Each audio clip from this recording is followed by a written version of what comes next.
Assalamualaikum warahmatullahi wabarakatuh. Perkenalkan, nama saya Uzbatul Umma. Saya dari Manajemen Keuangan Syariah semester 5. Di sini saya akan menjelaskan tentang BMT. Tugas ini untuk UAS mata kuliah Aspek Hukum Lembaga Keuangan Syariah. Yang pertama itu ada akad BMT. Akad BMT itu ada 4. Nah, yang pertama itu ada mudharabah. Mudharabah itu akad jual beli. Misalnya teman-teman butuh barang seperti motor atau alat usaha, BMT akan membelikan barang tersebut, lalu menjualnya ke teman-teman dengan harga yang sudah ditambah keuntungan. Harganya itu transparan dan pembayarannya bisa dicicil atau tunai sesuai kesepakatan.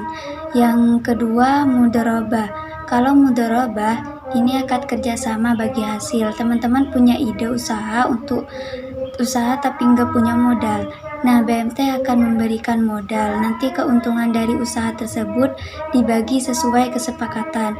Kalau ada kerugian, itu ditanggung BMT, asalkan bukan karena kelalaian teman-teman. Jadi ini adil banget.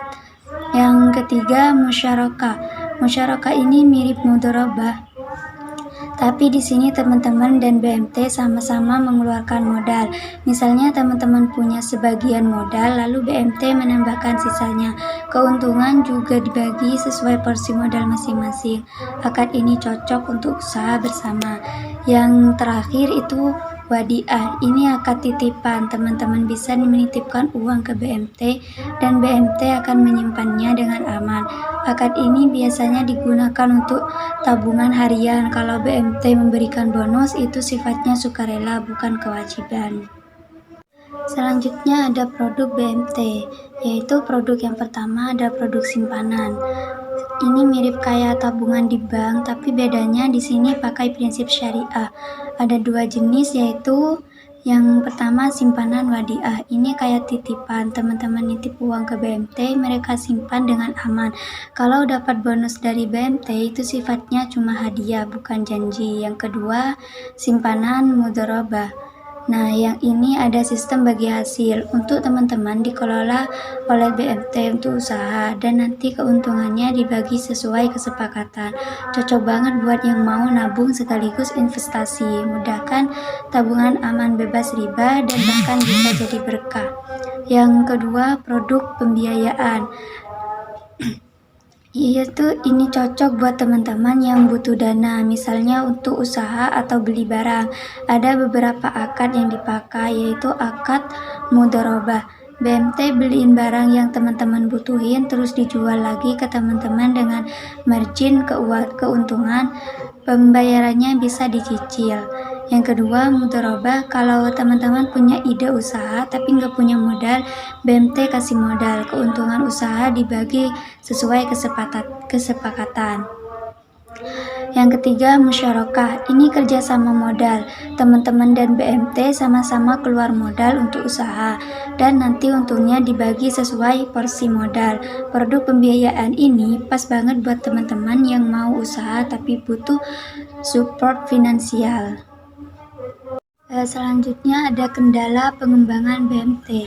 Di sini kendalanya ada beberapa. Nah, yang pertama itu ada dana belum cukup. Kadang dana di BMT nggak cukup buat memenuhi semua permintaan pinjaman. Contohnya banyak orang yang mau pinjam buat usaha, tapi karena dananya itu terbatas, ada yang terpaksa cari pinjaman ke tempat lain, bahkan ke rentenir.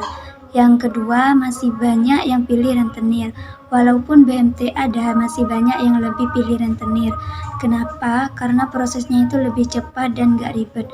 Padahal bunganya tinggi banget dan bisa bikin mereka kesulitan bayar di kemudian hari.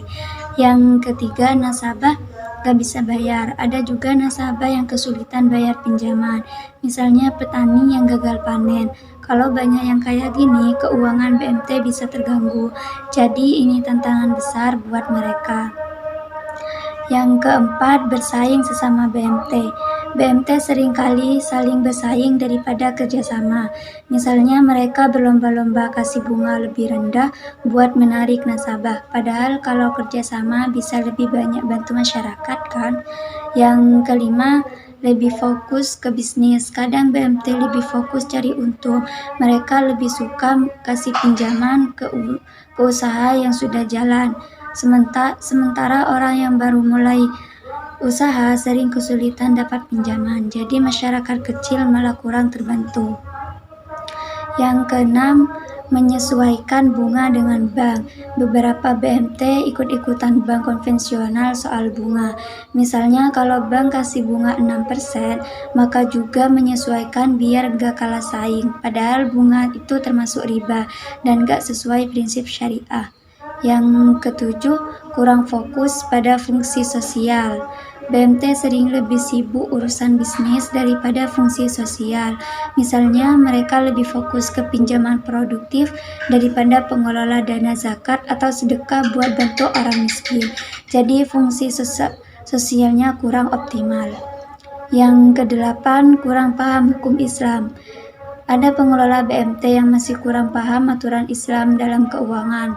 Contohnya, tanpa sadar mereka pakai bunga yang termasuk riba, atau salah merangkap akad syariah seperti murabahah atau mudharabah. Ini bisa jadi masalah besar kalau dibiarkan.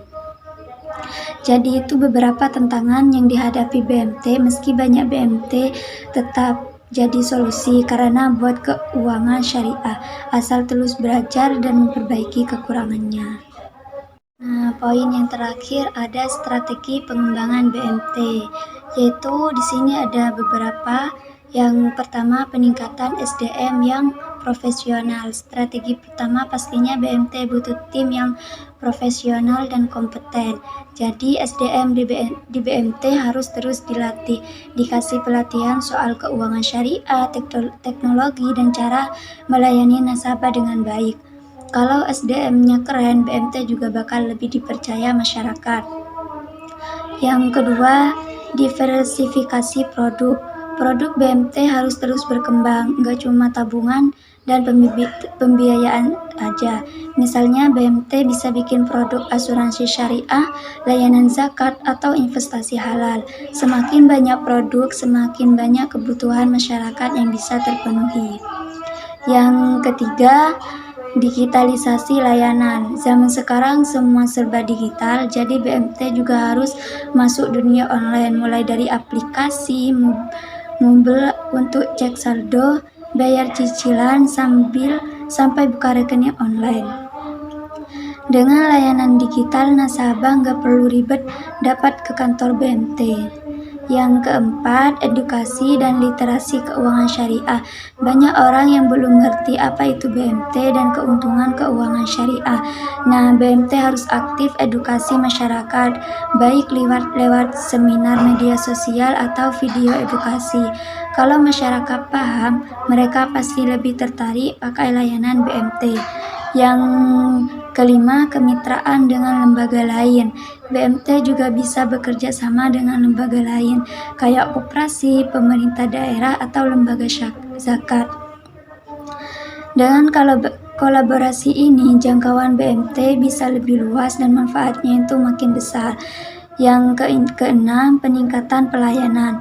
Pelayanan adalah kunci. Nasabah harus dilayani dengan ramah, cepat, dan profesional. Misalnya bikin antrian lebih efisien, sediakan layanan konsultasi usaha, atau bahkan bikin customer service online yang siap bantu kapan aja.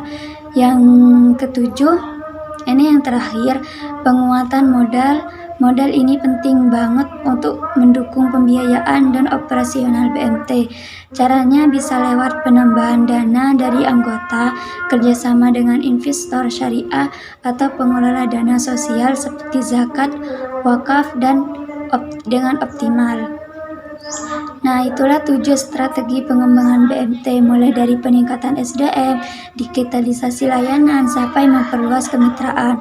Kalau BMT terus berkembang, manfaatnya juga makin terasa untuk masyarakat. Sekian penjelasan dari saya, semoga informasi ini bermanfaat ya. Jika ada salah kata, saya mohon maaf. Wassalamualaikum warahmatullahi wabarakatuh.